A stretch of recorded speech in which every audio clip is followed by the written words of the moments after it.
बहुत ज़्यादा डर लग रहा है ना, बहुत ज़्यादा एंग्जायटी हो रहा है कि अब तो कुछ होने वाला नहीं, मेरे नंबर नहीं बढ़ने वाले, मैं पढ़ाई नहीं करूँगा, मेरे से हो ही नहीं रहा है, हिम्मत नहीं हो रही ना, प्लीज़ 5 मिनट सुन लो, प्लीज़ सुन लो। ये प्रैक्टिकल ऑर्गेनिक केमिस्ट्री का ना 1 पेज नोट्स है एंड एकदम ना मैंने इंग्लिश में लिखा है। क्या तुम्हें सब्लिमेशन नहीं पता कि जो सॉलिड से डायरेक्टली गैस में कन्वर्ट हो जाए, कैम्फर नेफ्थलीन, इतना ही आसान होता है एंड हर साल क्वेश्चन आता है और तुम्हारा बस 10 मिनट तुम्हें लगेगा अच्छे से पढ़ने में, तुम्हारे 4 नंबर पक्के हो जाएंगे। जब तुम रीनीट का पेपर दोगे ना, जब तुमसे ये क्वेश्चन सही होगा ना, तुम्हारा कॉन्फिडेंस ना बूस्ट करेगा कि एटलीस्ट मैंने बस 10 ही मिनट किया और मेरा 4 नंबर पक्के हो गए।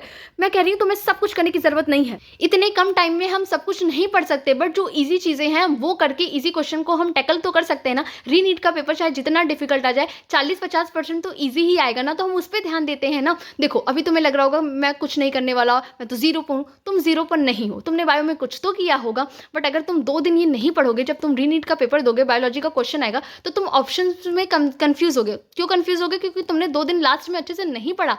तो प्लीज 2 दिन वेस्ट मत करो। देखो खुद से पढ़ने जाओगे तो उतनी प्रोडक्टिविटी नहीं आएगी, तो सीप मैम का लेक्चर देख लो बायोलॉजी के लिए, 2x पे चला के देख लो, उन्होंने रिप्रोडक्टिव यूनिट करवाई है पहले, सबसे पहले। तो जब तुम उनका लेक्चर देखोगे ना, तो उनका लेक्चर बेस्ट इसीलिए क्योंकि उन्होंने पूरा मार्क्ड किया। जैसे स्पर्मेटोजेनेसिस में 2016, 2018, 2024 में सबसे ज़्यादा क्वेश्चन आए, तो उन्होंने इसे मार्क्ड किया और उन्होंने ये भी बताया कि किससे क्वेश्चन ऑर्डर वाले, जैसे ABCD वाले स्टेटमेंट वाले नहीं, मैम ने वो टॉपिक भी बताया। तो तुम्हारा अच्छे से सब कुछ कवर हो जाएगा और तुम्हें ज़्यादा दिमाग लगाने की जरूरत नहीं होगी। ठीक है, सबसे पहले वो करना, रिप्रोडक्टिव यूनिट जैसे कंप्लीट की, फिर तुम क्या करना है, एनसीईआरटी खोलना। एंड मैम ने बताया कि इस टॉपिक से ज़्यादा क्वेश्चन आएंगे, कौन वाले, ऑर्डर वाले। तो जब तुमने एक बार सुना भी है, अच्छे से याद भी हो गया तुम्हारे माइंड में, जब तुम वीडियो लेक्चर देखे, तो बस तुम्हें खुद से ना पढ़ना है कि तुम्हें और चीज़ें ना याद हो जाए। तो तुम्हारी ऐसे ऐसे एक एक यूनिट खत्म करते जाना। ठीक है, मैम का लेक्चर देखना, फिर उसके बाद खुद से एनसीईआरटी रीड करना। एंड अगर जिस बच्चे ने कभी एनसीईआरटी नहीं पढ़ी है तो प्लीज़ आप एनसीईआरटी मत पढ़िएगा। देखिए PW पे I think NEET mind map करके है, ऐसा शॉर्ट नोट्स टाइप का, आप उससे कवर कीजिएगा। ठीक।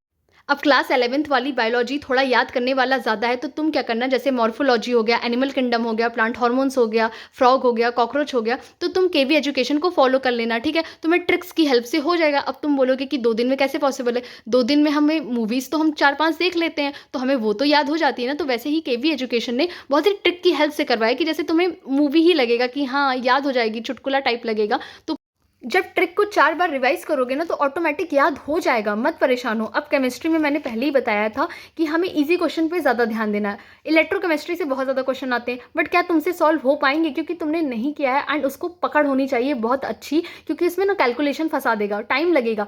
बट जो ये जैसे तुम्हारा हो गया केमिकल इक्विलिब्रियम, मानती हूँ एक ही क्वेश्चन आएगा, बट तुम आराम से उसे टैकल कर पाओगे क्योंकि ईजी क्वेश्चन आते हैं। ठीक है, तो तुम्हें क्या करना है, मैंने ये ना सारे नोट्स ना मैंने भेज दिया है कम्युनिटी चैनल पे, तो तुम एक बार देख लेना।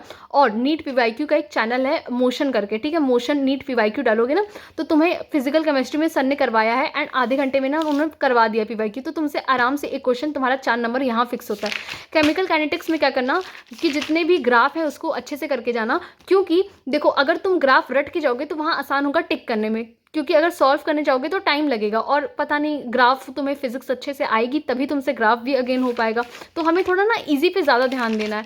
और अब एटॉमिक स्ट्रक्चर में तुम फिजिक्स में एटम्स कर लेना। ठीक है, अगर टाइम है तो करना, नहीं तो मत करना। पहले प्रायोरिटी है हमारी बायो। ठीक है, अब तुम्हारा ये वाला कवर हो जाएगा एंड इससे इतने आसान क्वेश्चन आते हैं, जैसे यार देख रहे हो रेडियल नोड्स निकालना, एंगुलर नोड्स निकालना, बहुत ही आसान क्वेश्चन आते हैं। इस साल भी ऐसे आता है SPDF करके, तो तुमसे आराम से हो जाएगा।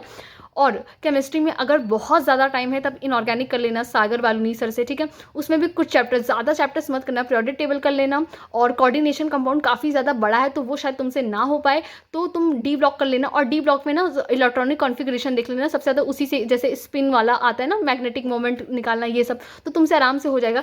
वो यूट्यूब पर डालना DNF ब्लॉक का ट्रिक, और जब तुम इलेक्ट्रॉनिक कॉन्फ़िगरेशन सीख जाओगे तो तुम PYQ आराम से लगा लोगे। हमने वही कहा, तुम्हें ईजी पे ज़्यादा ध्यान देना है, भले तो क्वेश्चन आए लेकिन तुमसे वो गलत नहीं होना चाहिए। ठीक है, अगर ऑर्गेनिक केमिस्ट्री की नहीं है तो प्लीज़ मत करना, क्योंकि यार लेक्चर करने से नहीं होता, मतलब हर चीज़ आपको याद होनी चाहिए। ऑर्गेनिक केमिस्ट्री टाइम लेता है। अभी जैसे कन्वर्ट वाला रिएक्शन आ गया, एसिटल्डिहाइड बीच में बी में एसिटल्डिहाइड है, आपको C बनाना है। जब आपको यही नहीं पता कि ये एसिटल्डिहाइड है तो आप कैसे बना पाओगे?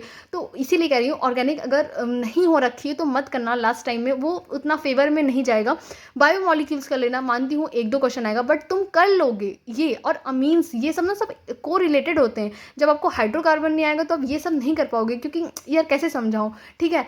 और फिज़िक्स अगर नहीं कर रखी, अगेन मत करना, बाद में पछताओगे, क्योंकि फिज़िक्स मोल्ड करके आ जाएगा ना तो नहीं सॉल्व होगा। ज़्यादा से ज़्यादा मॉडर्न फिज़िक्स कर लेंगे, बट हाँ अगर आपको जैसे आपकी अच्छी है फिज़िक्स और अभी आप हिम्मत हार चुके हो तो करंट इलेक्ट्रिसिटी कर लेना। 5-6 क्वेश्चंस आते ही हैं एंड अच्छे आते हैं, मतलब उतने डिफिकल्ट नहीं आते और पीवाईक्यू बेस्ड आते हैं, तो वो कर सकते हैं। जो ईजी है वही करना। और तुम्हें कुछ भी नीडेड हो तो प्लीज़ मैसेज कर देना, कम्युनिटी चैनल पे मैं सब डाल दूंगी। और इस समय बस हमें ये है कि हिम्मत नहीं हारना है। इतने सारे केसेस हमें आ रही है, बट यार प्लीज़ यार मत हिम्मत हारो। हम सब तुम्हारे एज के हैं ना, हम लोग कर रहे हैं ना, साथ में करते हैं। आई डोंट नो फ्यूचर क्या है, किसने देखा है, बट एटलीस्ट हमें ये तो होगा ना कि 2-3 दिन हम रुके नहीं, हमने मेहनत की, भले चाहे जैसा नंबर है। हम शीशे में खुद को फेस कर पाएंगे। हमें समाज के लिए नहीं, हमें किसी के लिए नहीं पढ़ना, हमें बस खुद को प्रूफ करना है। So thank you so much.